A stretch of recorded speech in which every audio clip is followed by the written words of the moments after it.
Hey there, Red Devil Nation. Welcome back for another Alumni Spotlight. Today we have Al Golod, class of 2010, men's lacrosse alum. Al, thank you so much for taking the time to be with us. Happy to be here. So just give us a little background first, where you're from, where you were raised, how you got into playing lacrosse. Sure. So I'm from Cold Spring Harbor, New York, which is on Long Island. I went to Cold Spring Harbor High School.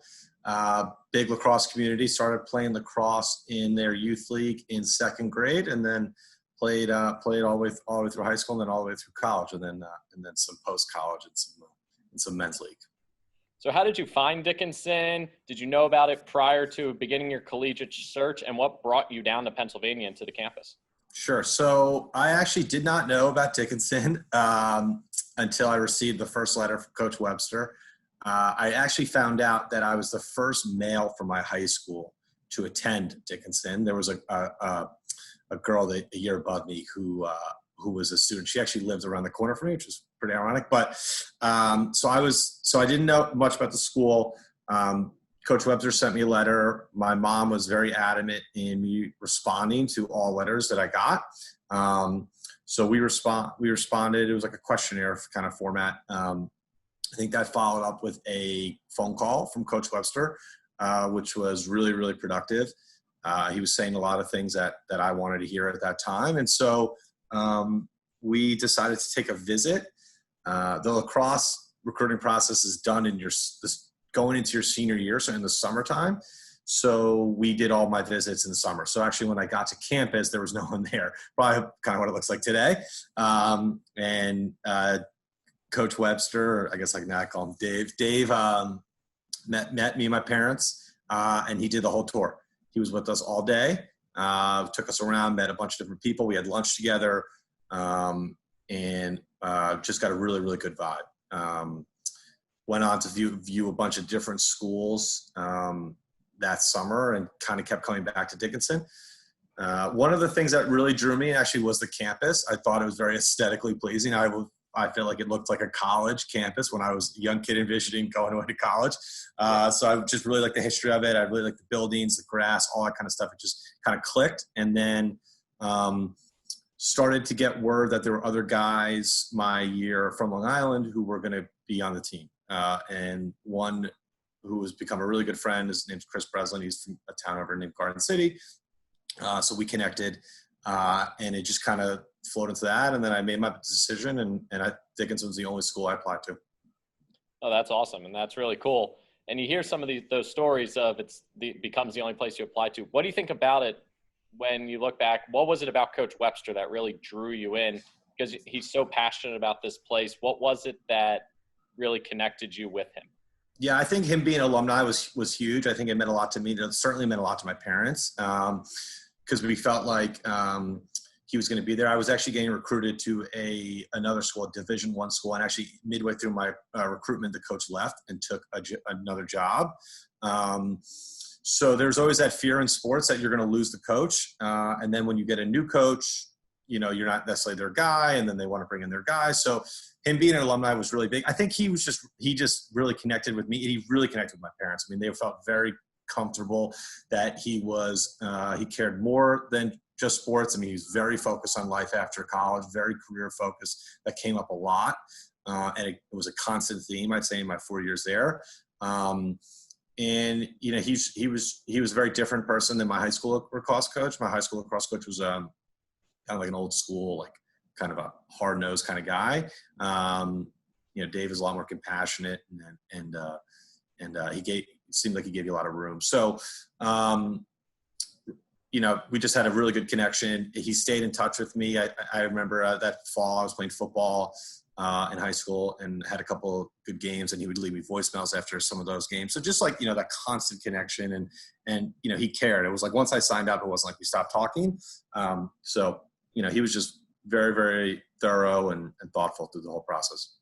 Talk about your time here as a student athlete. You were really part of a really great run, culminating with that run almost to the title game in 2010.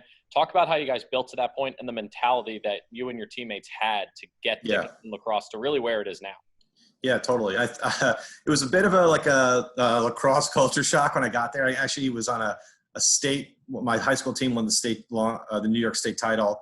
Had a very good team, had a lot of guys that went on and had really good careers. So when we showed up and we were practicing at Dickinson Park my first day, I was like, this wasn't really what I envisioned this to look like. I think even one time that fall, we were playing so poorly that Dave took away our jerseys because he said we didn't earn those yet. So clearly there was some things that needed to be fixed, not necessarily personnel wise, but just more like skill level wise. And a lot of guys in my class played early. I think that was another thing that was really fun is we were able to play early and be contributors early. And it wasn't so much about like the X's and O's of it, but it was just that, I think a lot of people in my class and the guys that came after me, and I'm not saying that the guys before me didn't do this, but decided to take it a little more seriously. You put a lot of time into it. As you know, it's a full-time, it could be a full-time job. I mean, it's in a normal world, right? In a non-COVID world, it's, pretty much all fall, and then you come back early, and then it's in the spring, you kind of hit the ground running. So it didn't make sense to allocate that much time to something that you weren't, trying to get better at. And I think a lot of guys caught on to that. And I think once you have a class or two that does that, that kind of becomes the mold. So that's kind of what we did. We decided to be really passionate about it, hold people accountable, and kind of worked. And what are the lessons that Coach Webster taught you during your time here that you have realized now have really stuck with you beyond life here at Dickinson and even into your professional career? Yeah, I think a few things, certainly. One of them is like, you got to kind of do what you say, right? If you're going to say or do something, you have to do it, and you have to follow through with it. I think in the professional world, that is a very constant theme, right? You need to be held accountable, and you need to be accountable for your actions. And again, lacrosse at Dickinson was not a mandatory thing. It was something we all chose to do, right? We all chose to do this. So if you're going to do it the right way. Certainly be honest. Be honest with yourself, be honest with your teammates, your coaches, your boss, your partner, your spouse, and really don't cut corners. I mean, it was like we said, it was a lot of work. And if you're going to do that much, it's like, just do it the right way. So that was a constant theme, also too, being a good citizen, being a good, now we call it corporate citizen, but being a good Dickinsonian at the time, treat people with respect, respect your teachers, respect your professors, respect, other students. All that sort of stuff. I think the lacrosse team and like a lot of sports teams are really good mechanisms for holding people accountable, because not only do you have to, if you mess something up, you have to deal with the schools, disciplinary, but you actually have to deal with your coaches and your team as a disciplinary, factor as well. And so there's like a second layer to that. And quite frankly, when we were, if something happened that was not great, we were not worried about the school. We were worried about Dave first, and then what was going to happen there. So, it's kind of held everyone accountable, and then kind of how to hold your peers accountable. Have honest conversations with your friends, and if someone's doing something they're not supposed to do, being able to pull them aside and correct it. So as a young man, he certainly instilled that in me that I certainly use today. Looking at the student side of this, how did Dickinson help you find what you were passionate in? How did they help you begin your vision of what you really wanted your career to maybe be and what road you wanted to go down? So I just think there was a lot of optionality into what you wanted to pursue academically. I remember when I received the packet for freshman year, you were selecting your classes and kind of selecting kind of it wasn't a major, but what you wanted to focus on. I remember my parents said that they would actually take every single class that they all seemed interested. So there was just a lot of options on where you wanted to go and what you wanted to do. And it kind of requires a student to be a little more disciplined, because you're not just being told, hey, you're just going to be an econ guy and just do that, or you're just going to be a language person and you're just going to do that, right? It was like, you got to kind of dictate where you want to go, but it allowed for kind of exploring things. I ended up, I think I was like one class shy of being a Russian history minor, and I didn't actually realize that until my senior year, but I just kept taking these classes, similar professors. I was just really interested in the topic, something I was never interested in high school, didn't really pursue. And then all of a sudden I realized, I think my advisor was like, you're like one class shy of a minor in this. And that was kind of an eye-opening experience of like, well, something I just got really into, and it just kind of happened. So I don't know if that would happen at a university or a college that was a little more strict in the academics. So them just kind of giving you the options was really helpful. Talk to us a little bit about what you do now how your career has progressed and your time since you graduated from Dickinson. Sure. So I work for a company called CBRE. We are a very large corporate real estate service provider. So essentially, we are real estate agents for offices, companies. So we help companies, schools, hospitals, nonprofits, doctors, kind of all find their home, right? So anywhere from leasing to sale and purchasing to debt restructuring. Or loan origination. So we kind of cover the gamut. I work in the Midtown Manhattan office, which up until the last couple of months was very vibrant and very active. I've been there 10 years, which is crazy to think. But kind of what I think some of the things I learned at Dickinson have really translated well there. I think a lot of people in my generation bounce around careers a lot, and sometimes they're unhappy because you're not getting results as fast as you like. I think what you learn in the corporate world, kind of like what you learn in college, is things move slower in the real world than you sometimes want them to. And it's really competitive. It's really, really competitive. So you got to stay with it and you got to focus on it. And I think, again, being honest in work probably is the number one most important thing. It's like your ability level. You can always get better at something, but it's kind of hard to become if you're not a good person, it's kind of hard to become a good person, right? So it's like being honest with your bosses and your colleagues, because in the corporate world, that's not necessarily like a slap on the wrist. You could be fired. There could be other consequences. So, and then kind of just sticking with it. It's funny when you leave school as a senior, you know your way around, everyone on campus, you feel really good about it. You can kind of walk around the place and you're very comfortable, and you enter into the corporate world, and I never felt younger than when I first started my job, because it's not like you're an 18-year-old and there's a 22-year-old senior. You might be. My first boss was 62 years old, so we were worlds apart in a lot of things. So, and these guys and these men and women are really seasoned. And again, you're dealing with people's livelihoods, right? People making livings for their families, men and women who are really good at what they do, and so you got to you got to take it seriously, and you got to realize that your actions can affect other people, their families. So it's certainly a growing up experience for sure. Just talk about the value of a liberal arts education and how you think that has really helped you in your career at this company. I think it just gives you an open mind, right? I think if you're a student who chooses to go to Dickinson, you're probably pretty open-minded to begin with, just because the way the campus is structured, the way the student body is, it's a pretty diverse community. And I think going into the work world like that is really beneficial, because again, your work is international, right? So you're dealing with people all over the world and people from all different walks of life. So understanding how to communicate with people from different parts of the world, who have different belief systems, all that kind of stuff, and kind of stay focused on the goal is really, really important. And I think, again, like Dickinson kind of allowing you to choose your path as what do you want to take as a major, or what you want to focus on as classes. Kind of work does the same thing. A lot of times when you get to work, you're not really babysat. You kind of give what you have to do, and then you have to go and get it done. And oftentimes it requires you to make decisions without maybe asking a boss or manager. They just kind of want things to get done how you feel comfortable. So those are the kind of the two main ones that I got from Dickinson. That certainly helped. It still help today. You talked early about the friendships that you made here, and one of the guys from Long Island becoming your best friends. That's something Coach Webster really preaches, is that family mentality, but also the building of relationships. Talk about now how, as an alum, you are part of that culture with Coach Webster in giving back to these alums, hosting the big New York trip for the seniors. Yeah. Just talk about what that means to you now to be able to be on that other side and, look at those college seniors and be able to offer them a guiding hand through this process.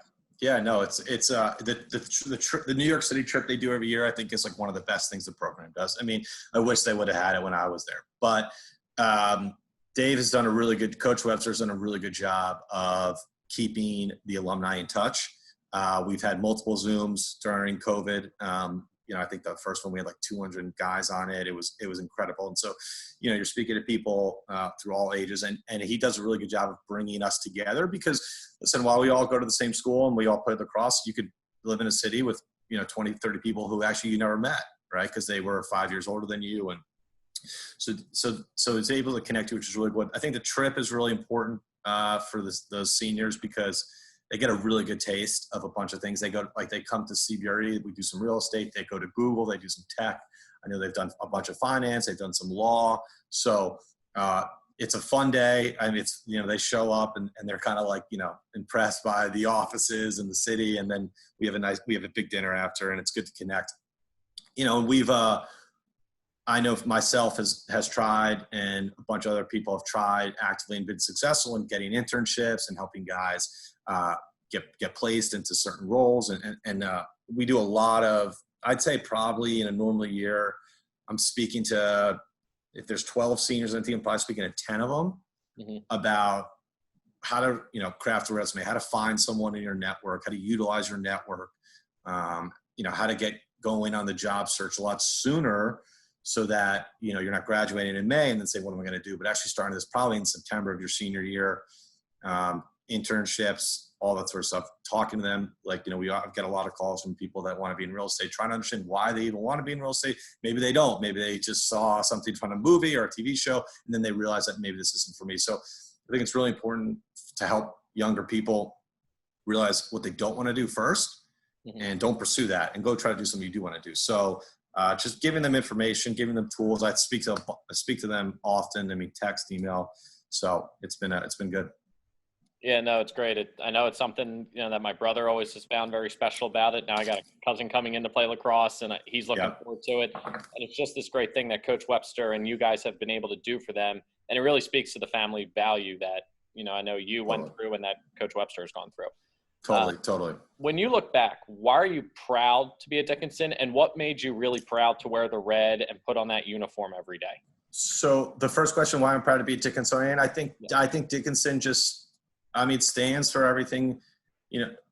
My thoughts and feelings align a lot with the college's kind of mission and where they want to go. I think it's, again, it's a liberal arts institution that has a kind of gives you a broad stroke of what you want to pursue. It's a diverse campus. It's constantly trying to get better, get smarter, get more inclusive. There's really something for everyone there. And it's a great school. Whenever I speak to people and I say it, they say that's a great school. I know, guys I work with, kids have applied and all that sort of stuff. It's a really good school. I think it's on the forefront of a lot of, especially social issues that we're starting to see percolate today. I feel like we were having some of these conversations back in 2010 when I was there, 2006, 2010. In terms of the wearing the red, certainly because of what we were able to accomplish. I think my senior year, we played in our first NCAA lacrosse game, which was huge. I think looking at where the program went after that, multiple conference championships, multiple NCAA bids. It's hard. You're hard pressed to find a guy who came through that program that stayed for 4 years that had a bad experience. We really, we just don't have a lot of that. So everyone who stays and wants to work through it comes out, just a better person. So I think now, in my life and married and having kids, and you think about the values you want to instill in your children. And I could see why my parents were so impressed with Dave at the time. And that stuff, kind of percolates today. So. And last question for you. When we return to the field and Dickinson Lacrosse is back on the field in February, what is your prediction for Coach Webster and this 2020 team or 2021 team? Well, I think, and I know it's not an ideal situation, but I think a guy like Dave will thrive in this scenario. This team will be ready for sure. I think for all those guys, their life is that, such a big part of their life is playing lacrosse and taking away the fall. And the fall is kind of the best time because you kind of get the best of both worlds. You play some lacrosse, but you get to really be a student, and you get Saturdays off and Sundays off. So I think they'll be ready. Listen, they're going to certainly be in the conference tournament. They're going to be the top 4 team. I would say at least a top 2 finish. And I think they even hosting the conference championship. My wife went to Gettysburg, so I always joke with her that we are now the better program because we've beaten them many times. And I saw what their campus looks like, and it doesn't look too good right So I think we're gonna have a good year. I think Dave is gonna certainly keep these guys focused. He's really good about that, keeping guys engaged. Like I said, it's a 365 job for him. This is not just something he does in the fall and spring. So I think this team will be focused and ready, and I think they'll be successful. Gotta love hearing that answer. Yeah. Well, Al, thank you so much for taking the time today. We really appreciate you giving us your insight to your Dickinson experience, what you've done since, and we look forward to sharing the story with so many Dickinsonians. Love it. Go Dickinson. Go Dickinson, and we'll see you up on campus maybe this spring when we're beating Gettysburg. Absolutely. Absolutely. All right. Well, thanks again, Al, and we'll talk to you soon, okay? All right. Talk to you. Have a good one.